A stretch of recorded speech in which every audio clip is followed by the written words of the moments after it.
प्रभुनाथ बाबा के हम पौलगी करो हमनियों के गोल लगा तनी सन बाकी एगो बात हम जहाँ मानस हंस गायत्री बाबा के फोटो लागल बा आ जहाँ व्यास के सम्मान खातिर कार्यक्रम का जाला करीबन 28 साल से और वो बात सही मुंह से हमरा ठीक ना लगल है कि पिछहरिया लोग तो हम लोग के खाए के बेरा उहे है या तो घटल है न तो बचल अगर ये जवान नहीं को लोग के बढ़ावा दिहल जाए जहाँ मानस हंस गायत्री बाबा के फोटो लगल होके वो जब लोग के इतना नीचे गिरा दे जते कहवा उठी लो हम तो ये करबे तो ए बरा तो बम्फर सिस्टम चलल बा ब्यास खइया कि ना खइया तुरंत गाड़ी रुकल कि तुरंत द्वार पर हमारी कटल बाबा चलिए पूरी हो कजी इहे ऐसा समाज टूटल बा ऐसा के समाज अगर हमनी के रोज मिले चंद्र के सच्चा जी तब भोजपुरी गीत संगीत सुधर जाए बाकी ऐसा समाज रोज मिले वाला नहीं खे और वो तो नचनिया अल तो मानन को देनी है कहीं नचनिए खातिर हमनी के डंटा जाता नहीं मारुआ मानम ना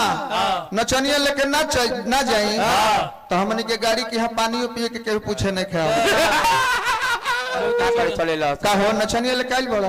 देखी ना मोटरसाइकिल से आवतिया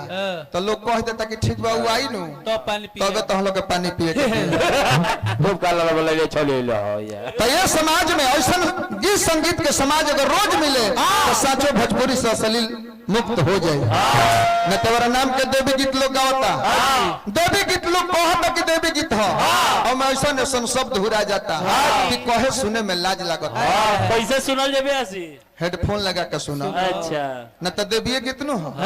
कोनो मेला में छोला खिया खातिर बोला होता प्लीज प्लीज तो कौन कहता कि आओ ना दुर्गा जी के पंडाल में जिलेबी पिछवा जिलेबी के दुकान खोल ले बने एको छाता खा ले तू तो मेला घूमल सुकुलान हो जाए जबकि माई हो जे बैठल बड़ी तभी दशा बा कोनो साली है कहती के चीज जिरवा नहीं तो हरियर चूड़ी किनइबे ना कर कोनो के फुआ दे बड़ी फुआ तो सोनाल आ सब मुखिया जी गाना है देवी गीत धिरकार है सब बाकी इतना नरगल गीत होतला के बावजूद भी शिल्पी राज को कितना निमन गीत गा दिल बड़ी कितना मेहरारू संस्कारिक बिया कहते के गोदना गोदे वाली हमार गोर देह से करिया क दो गोद के देह घावदाह क दो छेदे छेद कर दो बाकी हमार मर्द हमारा पे खुश रहे के चाहे जरूर ओकरा बियाह में सती अनसुईया अगुआ होई हाँ तो ठीक है बड़ा लोग जी संघट का असर पड़ल है महाराज जैसन खाई मन ओसन के होई मन आ जैसन का के धर्म संग ओसन के चढ़ी रन जैसन पिए पानी वैसे निकली बानी सही बात आरो के चलो एगो साधु के संग रहल जे रामबेला चाचा तो घड़ी घंट के तरी डोलावल जाई इतना बाबा आदमी जान जाए गौरी गणेश के पूजा करे आ एगो चोर के संग रहल जाई नु तो गरुमाल के सरकवासी के तरी खोल जाला तना आदमी तो संघट के दिन बा बोले बा बाकी बाबा हम बड़ा फेर बनी करवा तना चिल्लात काहे बनी हरि महाराज बहुत बातियों कोनो कहते तो बहुत चिल्ला चिल्ला के कहते ए जो बहर लोग थोड़ी बा माइक लागल बा साउंड है तना वो शर्मा भैया का साउंड है धीरे बोलम न तो लोग सुन ले अब चिल्लाई आ गर्दन के नस फाट जाओ संगीत मधुर के चीज हम लोग के सिखावत नहीं काजी महात्मा बाबा कितना प्यार से गावत रस गिराई रस अरे वो अच्छा तीन भाई बानी सब यही से जोर से बोलत नहीं हाँ जी हम बिंजो बजावत तन भाई हैं हई बोलत तन भाई हैं माने तीन भाई हैं तो कस के बोलो बाजी के पैसा बचा लेबे के बा आराम आराम से बोलो बाबा ए प्रभुनाथ बाबा नचनिया के नुमाना बा अरे वो तनी मने नचतनिया नहीं तनी अन शिकायत के बात नहीं भाई के भाई का में नहीं तो के आई हैं मोलाई में हिलता रहा धोती कुर्ता वाला का माना नहीं थे ना सुमिरन में खाली लहंगा चोली पहन के डांसर के माना लिपस्टिक ना तो माना कर तेरे धोती कुर्ता पहन के कितना निमन नचनिया माना ना भई रहे आई ना तनी आई ना बाबा आई हल्का हल्का हिलाई वो माई के ले तनी हुरका हाँ ए भाई के कारण नाचे के चाहे हमारा तो ना चाहे ना आवे ना अब भगवानो शरीर ऐसा बना दिले कि चुनर उनर पर बुझाई कि बसवारी में से चुराई पागल बुझाना कि बाबा राव फिटनेस ठीक बा तनी मुनि अंतर बाबा तनी बार और बढ़ा ली नहीं तो दो मुखिया लगा ली शुरुआत लग जाने की शुरुआत होता है लहंगा चोलिस वाले तो मार्केट बनल बा आई जाके डेरे पर ना ना खिसिया के बात नहीं खा धीरे धीरे दे दी मैं केहू पैसा देता अगर रहते चुकी दिमाग बा भुला जाए तो भाई केहू खिसियाई मत ओ भाई जी फिर मुखिया जी कुछ पैसा दे के अपन नाम सुधरवा ले वो कैसे आधार कार्ड पर नाम नहीं सुधरत अच्छा का के जिया तक के कजी केहू खिसियाता ना अजय भैया हमार गायत्री बाबा आजी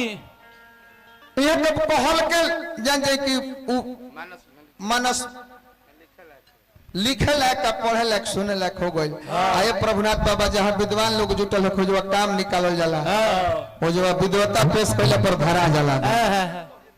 काजी रुपेश जी हमने के यहाँ सब गीत संगीत सुन लेते नहीं उतने बहुत बड़हन बात बा हनुमान जी के कहल बा महावीर कहल बानो आजी जबकि रामचरितमानस पढ़ो तो बाबा रावण से बड़ बलशाली कोई रहे ना ना वो चले तो धरती डोले लगे गरज दे तो गर्भवती स्त्री लोग के खड़े गर्भ गिर जात रहे महाराज जकरा बोले मन के गति से आवे जाए के शक्ति रहे पुष्पक विमान रहे सोना के मकान रहे जेकर 1 लाख पुत 1.25 लाख नाती रहले न आजी अब उनका के बाली अपना काखी में 6 महीना धो के जाप देले तो रावण से बलशाली बाली न भइले तो बलि कहले रावण आ महाबली कहले बाली आ वो बाली के एगो बाण से राम जी मार देले तो वो वीर कहले आ उतना बड़ वीर के दुनिया के मालिक के हनुमान जी अपना हृदय में बस में क के रख लेले ऐसे वो महावीर कहले हम नहीं कह सुमिरी पवन सुत पावन नाम अपने बस करी राखे राम आ मन में तनी मुनि गुमान ना कइले आज तक एगो सिकरिए बड़ा बनवा ले तनी जा महाराज तो कुर्तवा के बटमवा 2-4 गो मुखिया जी तुर दे तनी जा कि हमार सिकरिया लोग देखे 1.5 लाख पर होलिये में बनवाई अरे तो गरमा होता गरमा उनका ई गुमान बा कि हम सोना के सिकरी पहले बनी आये मुखिया जी जकरा सोना के खदाने हो उ कितना गुमान में हो आज एगो स्कॉर्पियो ले लेतन जाए बाबा तो गुमान हो जतई के करबो करी हो रोडे पर रही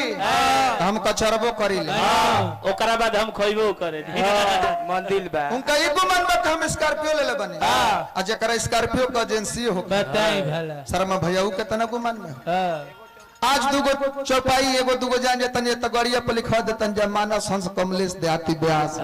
साउथ कोट गायत्री बाबा कितना गुमान में होखो बताई जेकर कहल के उपदेश हो गई तुलसी बाबा कितना गुमान में होखो लेकिन हनुमान जी हमार दुनिया के मालिक के बस में रखनी लेकिन मन में गुमान ना कोई नहीं तो यह हनुमान जी से कहे के बा ये बिहार के आनमान शान हमारा कमलबास कुंवर जी आज उतना उम्र में के गावता गौ नहीं हल्लो इतन लेखा हंसा खेला के अहू के भगिना उपस्थित बने हम चाहम कि सुनील भैतनिया आई बारचक निवासी नहीं माल के काम नहीं हमारे ना बट अभी टमाटर हार्दिक हार्दिक प्रणाम करो जय जयकार करो।